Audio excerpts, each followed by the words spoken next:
Your life as the Pirate Queen. Chapter 1. Saltwater Daughter.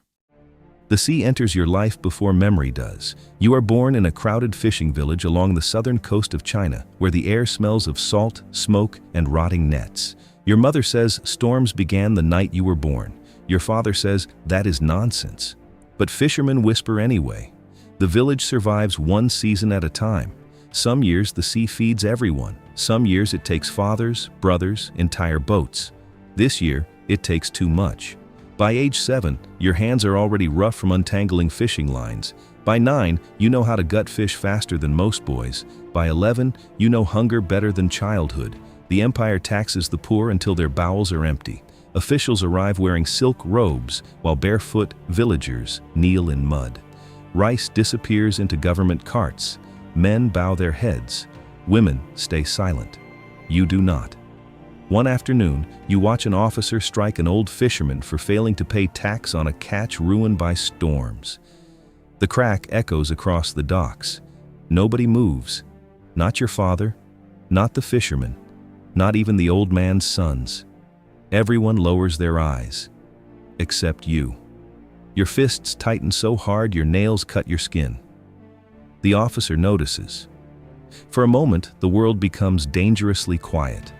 Then your mother grabs your arm and drags you away before your anger gets you killed. That night, she whispers something while the rain hits the roof. The sea is cruel, but men with power are worse. You remember those words for the rest of your life. Years later, your father disappears at sea. Poverty forces you to work in a harbor tavern filled with sailors, smugglers, and pirates. You listen carefully to every conversation. Trade routes, navy patrols, corrupt officials. One stormy night, Zheng Yi enters the tavern, commander of the Red Flag Fleet. Everyone lowers their eyes. You don't. Days later, Zheng Yi summons you upstairs. A map lies across the table. You quietly point out mistakes in the Navy patrol routes. Zheng Yi realizes you understand strategy better than many captains. The next morning, you leave with the pirates. Hundreds of ships sail beneath crimson banners. The pirates laugh at you, a poor teenage girl among hardened killers. You ignore them, because you already understand something important. Fear rules the sea more than strength ever will. Chapter 2. The Floating Kingdom. Life aboard the Red Flag Fleet is worse than you imagined. The smell never leaves. Saltwater, smoke, sweat, blood. Hundreds of pirates live packed together on ships that groan day and night beneath crashing waves. Cannons line the decks. Prisoners sleep in chains below. At first, the crew treats you like a joke. Some laugh openly when you pass. Others pretend you do not exist at all. But Zheng Yi keeps you near him during meetings. He asks for your opinion while captains twice your age sit in silence. That makes them hate you even more. At night, Zheng Yi teaches you strategy beside candle-lit maps, how to trap slower ships, how to spread fear without wasting men, how information is worth more than gold. Sometimes he speaks for hours. Sometimes he says nothing at all. One evening, while rain hammers the deck above, he asks, "Do you miss your village?" You think about your father, about hunger, about kneeling villagers and empty bowls. No. But later, that night, alone in your tiny cabin, you realize you are lying. Weeks later, the fleet attacks a merchant convoy before sunrise. Cannons explode across the water. Smoke swallows the horizon. Men scream as ships collide in darkness. A young pirate beside you freezes while trying to reload a cannon. His hands shake so badly he spills powder across the deck. You shove him aside and fire the cannon yourself. The enemy mast snaps apart. The battle is won. But afterward, you stare at bodies drifting through burning water while gulls circle overhead. For the first time, you understand what the fleet truly is. Not freedom, not adventure. A floating kingdom built on fear. And somehow, you are becoming part of it. Chapter 3. War Against the Empire. Years pass. The girl from the fishing village slowly disappears. The pirates stop laughing at you. Some even fear you more than Zheng Yi himself. especially after the storm. The night the sea takes him, rain tears across the fleet while waves slam against the hull hard enough to throw men across the deck. Sailors scream through the darkness as ropes snap in the wind. Then, suddenly, Zhengyi is gone. By morning, the storm has passed, but the fleet is leaderless and dangerous. Thousands of armed pirates wait to see who will seize control. Some captains prepare for war immediately.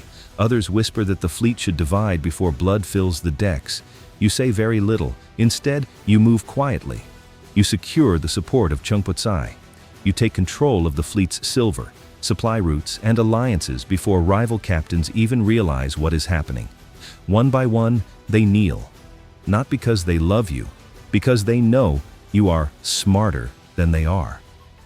Soon, the South China Sea belongs to you. More than 1,000 ships sail beneath your banners. Villages pay tribute willingly. Merchants pray they never see your fleet on the horizon. People begin calling you the Pirate Queen. But power changes people slowly. At first, you barely notice it. You stop sleeping deeply. You stop trusting smiles. You stop eating food before someone else tastes it first. Even laughter aboard the fleet begins sounding dangerous. At night, while the ships drift beneath silent stars, you sometimes walk the decks alone. You think about your village, about muddy streets after rain, about your mother sewing nets beside candlelight, about your father's empty boat drifting back to shore without him.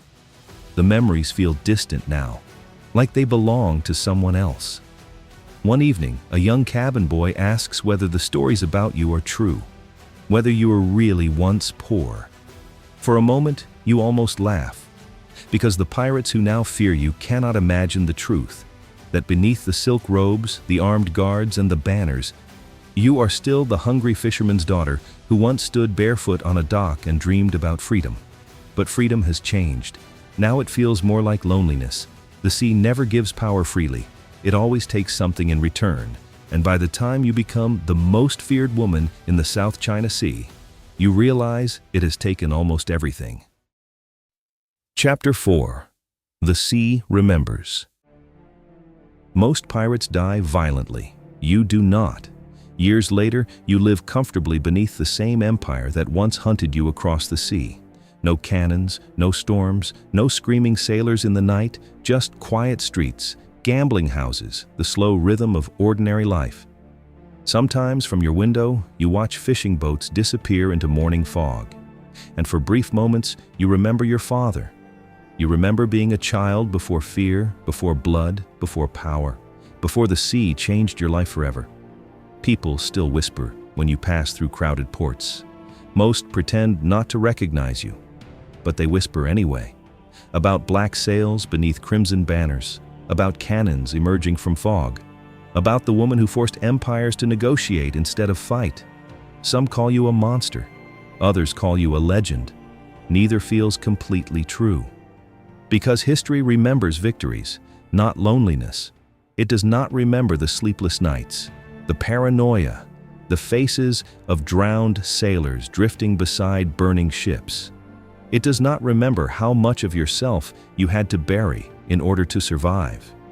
You outlive admirals, captains, emperors. One by one, the people who feared you disappear into history. But storms still roll across the South China Sea.